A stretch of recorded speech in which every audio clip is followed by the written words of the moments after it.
This is my wilderness lodge down here on our property. I'm going to show you guys some pretty cool stuff. We'll go down and take a look.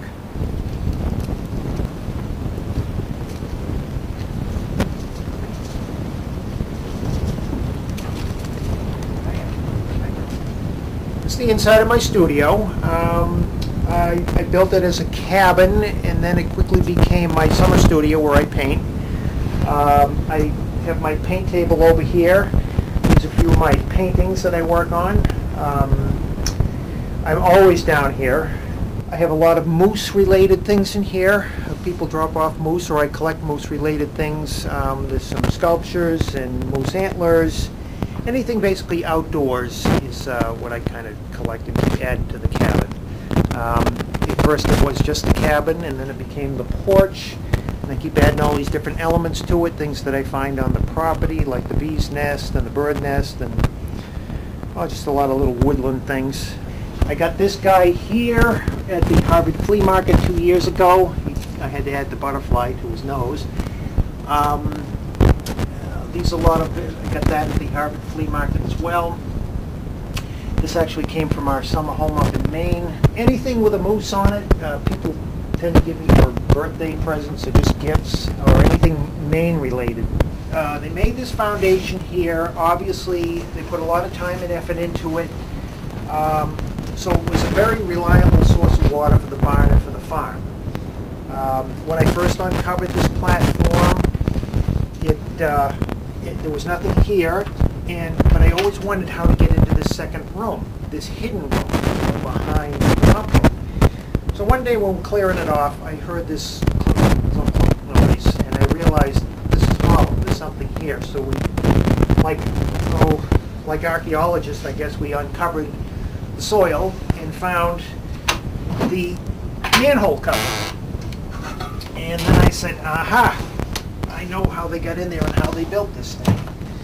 So we pulled that up. We've added the handle to it since.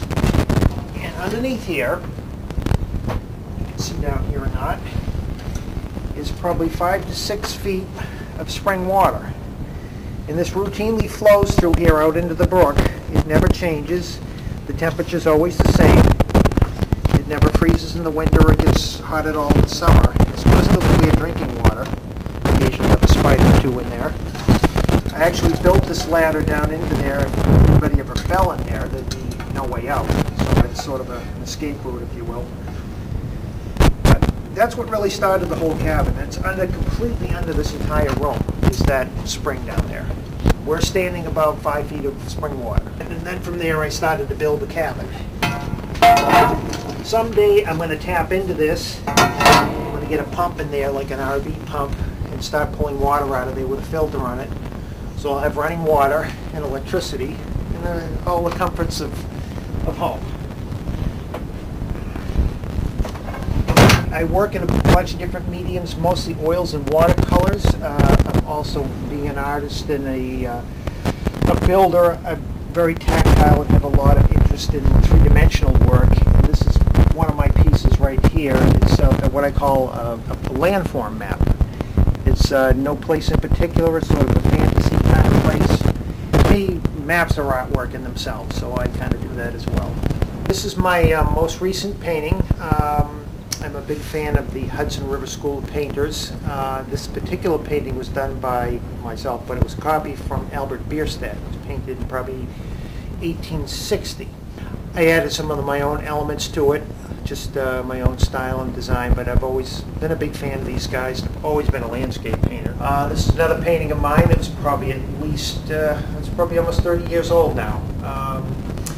This is a fairly local piece. It's done from the Great Meadows Wildlife Refuge in Concord, Mass. Obviously it's pond lilies, and I consider it like a frog-eye view of a little bit different look to it. I wade into the streams, I go into the water. I absolutely love painting anything with water and light in it, because the water, it can pretty much be anything. It can be a reflection of the sky, you can see the bottom of the water, the life that's going on in the water. All very interesting to me. It's always been a sort of a central theme in a lot of my work.